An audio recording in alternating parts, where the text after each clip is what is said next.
नमस्कार, मैं शानवी त्रिपाठी। आप देख रहे हैं फास्ट न्यूज इंडिया। खबर यूपी के मथुरा के वृंदावन से, जहां ठाकुर श्री बांके बिहारी जी मंदिर में व्यवस्थाओं को लेकर हाई पावर्ड मैनेजमेंट कमेटी की अहम बैठक संपन्न हुई है। ये बैठक लक्ष्मण शहीद स्मारक भवन वृंदावन में आयोजित की गई, जिसकी अध्यक्षता इलाहाबाद उच्च न्यायालय के सेवानिवृत्त न्यायमूर्ति अशोक कुमार ने की। बैठक में मंदिर परिसर और आसपास की व्यवस्थाओं को बेहतर बनाने को लेकर कई महत्वपूर्ण मुद्दों पर चर्चा की गई। सबसे प्रमुख एजेंडे में मंदिर के चबूतरे पर अतिक्रमण हटाने की कार्रवाई, सीसीटीवी कैमरों को एचडी और एआई तकनीक से अपग्रेड करने और मंदिर मार्ग पर रेलिंग लगाने के कार्य की प्रगति शामिल रही। इसके साथ ही सुरक्षा व्यवस्था को लेकर भी गंभीर चर्चा हुई। राजस्थान सिक्योरिटी सर्विसेज के कर्मचारियों पर श्रद्धालुओं से अभद्रता और अनियमित दर्शन कराने के आरोपों पर भी विचार विमर्श किया गया और नए सिरे से ठेका प्रक्रिया शुरू करने पर सहमति बनी। बैठक में मंदिर की वित्तीय पारदर्शिता पर भी जोर दिया गया। विभिन्न बैंकों से जमा धनराशि और ब्याज का पूरा विवरण उपलब्ध कराने, ऑडिट प्रक्रिया की प्रगति और एफडी से जुड़े मामलों पर भी चर्चा की गई। वहीं मंदिर और आसपास के अन्य धार्मिक स्थलों के सौंदर्यीकरण, मरम्मत और जीर्णोद्धार कार्यों की प्रगति रिपोर्ट भी प्रस्तुत की गई। अक्षय तृतीया जैसे बड़े पर्व को देखते हुए श्रद्धालुओं की सुविधा के लिए विशेष व्यवस्थाएं करने पर भी विचार किया गया। बैठक में जिला प्रशासन, न्यायिक अधिकारियों और मंदिर से जुड़े विभिन्न प्रतिनिधियों ने भाग लिया और व्यवस्थाओं को और अधिक सुचारू बनाने के लिए आवश्यक निर्देश दिए। देखें मथुरा से नंद किशोर शर्मा की रिपोर्ट। आज हाई पावर्ड कमेटी माननीय सर्वोच्च न्यायालय द्वारा जो ठाकुर श्री बांके बिहारी मंदिर के मैनेजमेंट और प्रबंधन हेतु विगत 9 माह से कार्य कर रही है, उसकी 14वीं बैठक थी।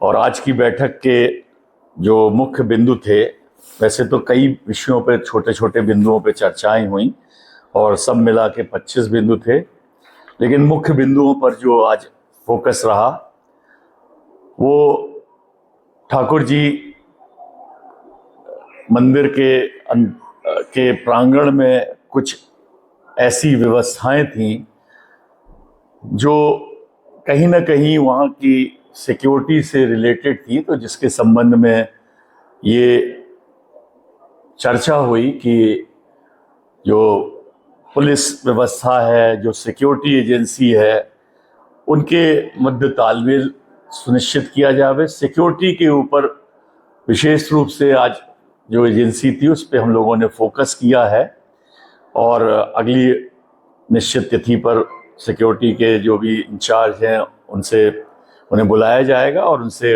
कुछ बिंदुओं पर एक्सप्लेनेशन भी मांगा जाएगा और आगे क्या प्रक्रिया अपनाई जाएगी सिक्योरिटी एजेंसी के लिए वो भी निर्धारित की जाएगी अगली मीटिंग में। दूसरा बिंदु, जो बैंक में धनराशि जमा है, तो कुछ ये पिछली मीटिंग्स में निर्धारित किया गया था कि कई बैंकों में धनराशि जमा थी, लगभग 8-9 बैंक में। तो ये कहा कि हम लोगों ने विचार विनिमय के बाद ये निर्धारित किया कि इन बैंकों में जो धनराशि जमा है, किसी में थोड़ी थोड़ी धनराशि थी, तो उसको 3 नेशनलाइज बैंक और एक एचडीएफसी जो प्राइवेट बैंक में सबसे ज़्यादा कार्य कर रही है, जहाँ पर पूर्व में भी खाता संचालन हो रहा था, उनमें रखा जावे और उसी के अनुसार प्रक्रिया अपनाई जा रही है। तथा कुछ धनराशि लगभग 32 करोड़ के आसपास इंडियन बैंक में है। तो इंडियन बैंक को भी पिछली मीटिंग में यह हुआ कि इनकी धनराशि अन्य बैंकों में जमा कराई जाए। 4 बैंक चिन्हित किए गए थे, लेकिन ये बाद में निष्कर्ष निकला कि इंडियन बैंक में जो भगवान ठाकुर बिहारी की धनराशि जमा है लगभग 32 करोड़ रुपए, उसकी एफडी अगर हम लोग बीच में तोड़वाते हैं तो उसमें जो इंटरेस्ट है उसकी हानि होगी। तो एफडी जब मैच्योर होगी तो वो धनराशि जो मुख्य बैंक है उनमें चली जाएगी, ट्रांसफर हो जाएगी। जो पूर्व निर्मित हॉल है, कुछ और ठाकुर जी के स्थल हैं, उनका जीर्णोद्धार कराना, उनके विषय पर चर्चा हुई। तो एक रिपोर्ट मांगी टेक्निकल जो एक्सपर्ट है उससे, वो अगली मीटिंग में चर्चा होगी।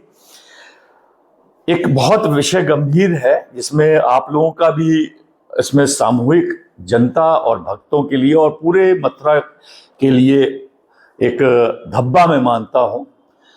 जो प्रसाद यहाँ पर मिलता है गलियों में, विशेष रूप से हर मंदिर के बाहर, न सिर्फ ठाकुर जी के, लेकिन ठाकुर जी का विशेष रूप से भगवान के दर्शन हेतु जो लोग आते हैं, बड़ा गंभीर विषय है। और ये एडमिशन है, खाद्य विभाग के जो अधिकारी थे उन्होंने ये बात स्वीकार भी की कि ये इसका मावा आप लोग सब, हम लोग भारतीय हैं और उत्तर प्रदेश का हर आदमी जानता है ये इसका रॉ मटेरियल कहाँ से आता है। ये सब राजस्थान बॉर्डर से आता है और ये 50-100 रुपए किलो का मावा, उसमें उतनी मात्रा में चीनी मिलाकर और उसको घोट कर किसी तरह से लाल कलर का करके और बाद में उसके पेड़े बनाए जाते हैं। वो रिफाइंड ऑयल हाथ में मल के और उसको चिकना किया जाता है। किन केमिकल का मावा बनाने में प्रयोग हो रहा है ये किसी से छुपा नहीं, क्योंकि जब वास्तव में आप मावा खरीदने जाएंगे, खोआ खरीदने जाएंगे तो 350 से लेके 500 रुपए किलो मिलेगा। तो 350 रुपए वाली चीज 200 रुपए और 300 रुपए कैसे हो सकती है? ये एक प्रश्न चिन्ह है हम सबके लिए। तो इस पे बहुत गंभीरता से विचार किया गया और खाद्य विभाग को अंतिम रूप से अवसर दिया गया कि इस पे तुरंत कार्रवाई, और सिर्फ अखबार की कार्रवाई नहीं, मीडिया की कार्रवाई नहीं, ये वास्तविक कार्रवाई हो, क्योंकि इससे कैंसर, लीवर, किडनी सब जो लोग खाते हैं, बच्चे खाते हैं। सोचिए कितना गंभीर विषय। इस पे आप लोगों से भी अपेक्षा है, कुछ करिए। इसके लिए आप लोग आगे आइए, कुछ करिए प्लीज, हम निवेदन करते कमेटी के लोग। दूसरा विषय था कि जो ई व्हीकल हैं, तो पिछली मीटिंग में भी बड़ी अनियमितताएं पाने के बाद हम लोगों ने संभागीय परिवहन अधिकारी आगरा बुलाए थे। वो आए, उपस्थित हुए, साथ में यहाँ के भी सहायक परिवहन अधिकारी वगैरह थे। एडमिटेडली 2 बातों पे, विषय पे चर्चा हुई। एक तो ये कि कुल रजिस्ट्रेशन कितने हैं, तो उनके द्वारा ये कमेटी को अवगत कराया गया कि 22,678 कुल ई रिक्शा हैं। पहले आप लोग भी जानते हैं, यहाँ के आप लोग वाशिंदे हैं, कि आधे से ज्यादा ई रिक्शा बिना रजिस्ट्रेशन के चल रहे हैं। चूंकि वो ई रिक्शा हैं, इसलिए माननीय उच्च न्यायालय ने रजिस्ट्रेशन उनका फ्री कर दिया है। ई रिक्शा या ई गाड़ियों पे रजिस्ट्रेशन सरकार का एक प्रक्रिया है, उसमें चूंकि वो हो गया तो लगभग सभी ई रिक्शे, लगभग क्या उन्होंने बताया कि सभी ई रिक्शे अब रजिस्टर्ड हैं। परंतु अनियमित रूप से जो वो चल रहे हैं उसके लिए डिस्कशन हुआ कि उसका कैसे अच्छे से उसका वो किया जाए कि वो सही रूट पे सही ढंग से चलें।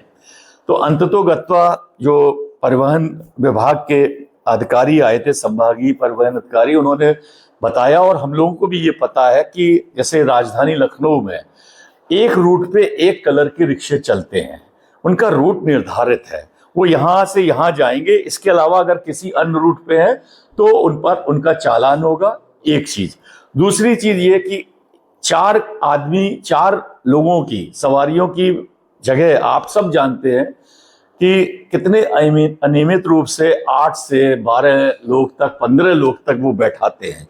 अधिकतर जो बाहर से लोग आते हैं, महिलाएं हैं, बहनें हैं, बच्चे हैं छोटे छोटे, और कभी ना कभी एक्सीडेंट होता है जिसमें दुर्घटनाओं में कोई ना कोई घटना होती है, कभी कभी मृत्यु तक हो जाती है। इन सब बातों को नकारते हुए ये प्रक्रिया चल रही है। तो उस पर उनसे कहा गया कि पूरा लागू करें, नियम के अनुसार ही उसमें सवारी बैठे, और एक चीज निर्धारित करें कि उनके द्वारा भी ये बताया गया कि हम लोग अगर चालान करते हैं 192 में चालान करते हैं तो वही पैसा जमा कर दिया, छूट गए।